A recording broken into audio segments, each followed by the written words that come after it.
Next on the news, the government shutdown makes the history books, the longest ever, with people around the nation praying for relief. Food pantries are coming to the rescue, including this teen-run charity in Manhattan. It can make the world better, one kid at a time. The results are in. Zohran Mamdani is New York City's next mayor. We break down the ballots. Plus, unto us a child is born, King of kings and Lord of lords. is it almost time? Two well-known Catholic musicians getting into the holiday spirit with their new cathedrals tour. How the Christmas concert in Brooklyn will contribute to a good cause. I'm Christine Persichetti. Currents News starts right now.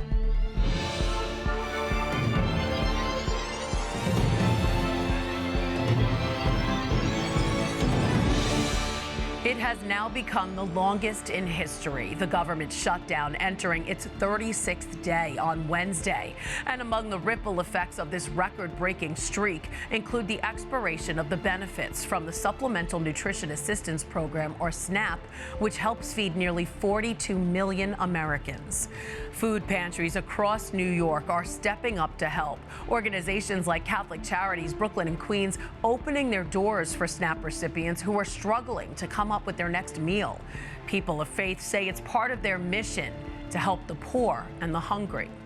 That mission is not lost on young people in Manhattan. A teen-run food pantry at the Church of the Ascension on the Upper West Side opened about 10 years ago. The goal was to help keep kids involved in the church after making their confirmation. And now so many want to help, they actually have to turn volunteers away each month.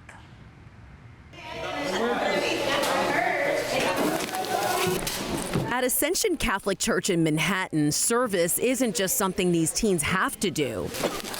It's something they want to do. Camila Jaquez, sophomore at St. John Baptiste High School, has actually been volunteering here since she was 7 years old. Not only I'm helping people in need and who are really struggling, making their day, but the fact that I'm doing it in my own community and I'm having fun, that's something you don't get every day. Comes in. Okay, and absolutely. The teen-run food pantry is the brainchild of Robin Kluber, a parishioner and former catechist here at Ascension who wanted to keep kids connected to the church long after confirmation class ended. This is teaching them about our church and the strength of our church, and it is instilling in them the love to do the ministry of Jesus. Now, dozens of teens from all different Catholic high schools show up here every month, on Friday to set up, then on Saturday to serve the clients who line up on West 107th Street. Do you want all oranges?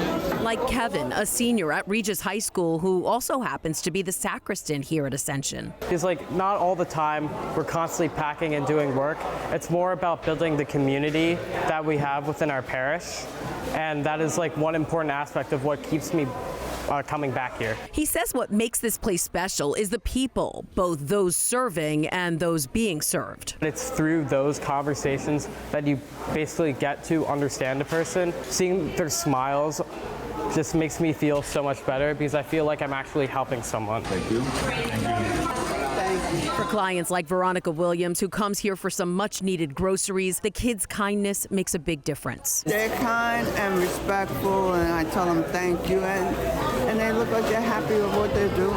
And that's the goal, to build faith, friendship, and a passion for service, one teen at a time. It can make the world better, one kid at a time, Like our shirt says, we're wiping out hunger one bite at a time, and we're changing the world one kid at a time. If you want to volunteer at the teen-run food pantry or donate dried packaged foods like rice and pasta, just head to ascensionchurchnyc.org/ascension-food-pantry for more information. Catholic Charities Brooklyn and Queens has also activated an emergency response. The organization is providing food, mental health support, and case management. All 60 food pantries in Brooklyn and Queens are open, no appointment needed. To find a location, visit ccbq.org or call 718-722-6001. The votes Votes are in, and we have the results of the 2025 New York City mayoral race. Democratic candidate Zohran Mamdani won with just a little over 50% of the vote. Close behind him was former Governor Andrew Cuomo, who snagged more than 41% as the independent candidate. As for the Republican candidate, Curtis Sliwa, he got just over 7% of the vote. Looking into those numbers even further and seeing how the Diocese of Brooklyn cast their ballots. In Brooklyn, almost 57% voted for Mamdani, 37% for Cuomo, and almost 5% for Sliwa.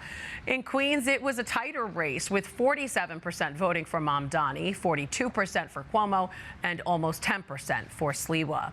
And if we look at the ballots broken down by religion, Catholics actually made up the biggest block at 27%, and a majority of them voted for Andrew Cuomo. The next highest group were the nuns, those who don't claim any religion. They had 24% of the vote and overwhelmingly voted for Zohran Mamdani. You can read more election coverage, including a Catholic perspective, online at thetablet.org. On Tuesday, Brooklyn Bishop Robert Brennan honored his predecessors. The shepherd of the Diocese of Brooklyn spending a moment in silent prayer before giving a blessing at the tombs of the past bishops of Brooklyn at the Immaculate Conception Center in Douglaston. Bishop Brennan was at the Queen's Chapel for an annual memorial mass for all clergy from Brooklyn and Queens who passed within the last year. Around 50 priests and deacons joined him in remembering all the faithful servants of God who recently returned to the Lord. Pope Leo XIV also honored his predecessor recently. The Holy Father visited Pope Francis's tomb at the Basilica of St. Mary Major before his weekly day of rest at Castel Gandolfo. There, he laid a bouquet of white roses on the marble slab in memory of St. Therese of Lisieux, who was a constant presence in the life of the Argentinian Pope. In some concerning news out of Rome, a medieval tower that had been commissioned by a pope in the early 13th century collapsed during renovation work on Monday. A worker was killed in the partial collapse at the Torre dei Conti, which is located near the Colosseum. It took rescue teams nearly 11 hours to extract the man from the rubble. He died at the hospital. 3 other workers were injured. Switching gears now, if you're already looking to get into the Christmas spirit, there's a piece of Hollywood holiday history up for auction that can help. The elf costume worn by Will Ferrell in the iconic Christmas comedy will be part of a movie memorabilia auction happening in London this December. The original costume, which includes that famous green wool tunic with a tag inside reading Mr. Ferrell, is expected to sell, get this, for over $260,000. The 3-day live auction will begin on December 5th. Get out those checkbooks. But if you're looking for something a little cheaper, why not head to Spirit Christmas? The Halloween store franchise is getting into the holiday cheer, setting up 30 Spirit Christmas stores across 12 states, including New York. According to a company spokesperson, the stores should be open within the next week and will be selling decorations and stocking stuffers through the end of the year. The Diocese of Brooklyn is also getting into the Christmas spirit. They'll soon hold a special Advent concert featuring Grammy-nominated Christian musician Matt Maher and singer-songwriter Sarah Kroger at the Co-Cathedral of St. Joseph on December 9th. We spoke to them ahead of the show to hear what it's like joining together in the spirit of the season. Oh, it's great. It's like working with a sister. Sarah and I have known each other for a long time. And so I think anytime there's a sense of history and friendship, and, you know, I think our faith is such a powerful connector of people. It's kind of one of the, I think, the aspects of our faith. You know, the word Catholic means universal. So it's been a real joy to be able to do this together. Oh, I love it. And, you know, here in the Diocese of Brooklyn, DeSales Media is partnering with Futures in Education.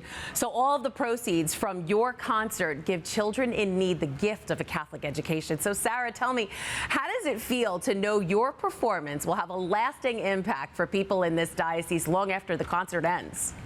I mean, it's incredibly overwhelming and such a privilege to be a part of such a beautiful thing, you know, to have a lasting impact. I think this is something I've been thinking about a lot as a worship leader, is how can our worship kind of leave the spaces that we find ourselves in, like communally, like how does our worship take action, you know? And this is a perfect way to do that, to actually have our worship not just be songs and which is beautiful, but actually like let it take root in the community and make a difference. I think that's a beautiful thing. So I'm so excited to be a part of that. Absolutely. It's so much more than a concert. So, Matt, what songs can people expect? Is there original songs? Are there Christmas classics? What can we see? A little bit of everything.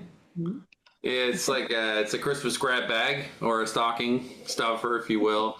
I mean, I think that there's definitely, we're trying to be mindful of the season of Advent and kind of have a night of worship of songs that sort of, I think, focus a little bit more on the anticipation of Christmas, but there's probably a couple of sneak peeks as well of obviously that season because especially, you know, up in Brooklyn, it's such a magical time of year as the holidays are approaching. So we're really looking forward to being able to sing and pray with everybody.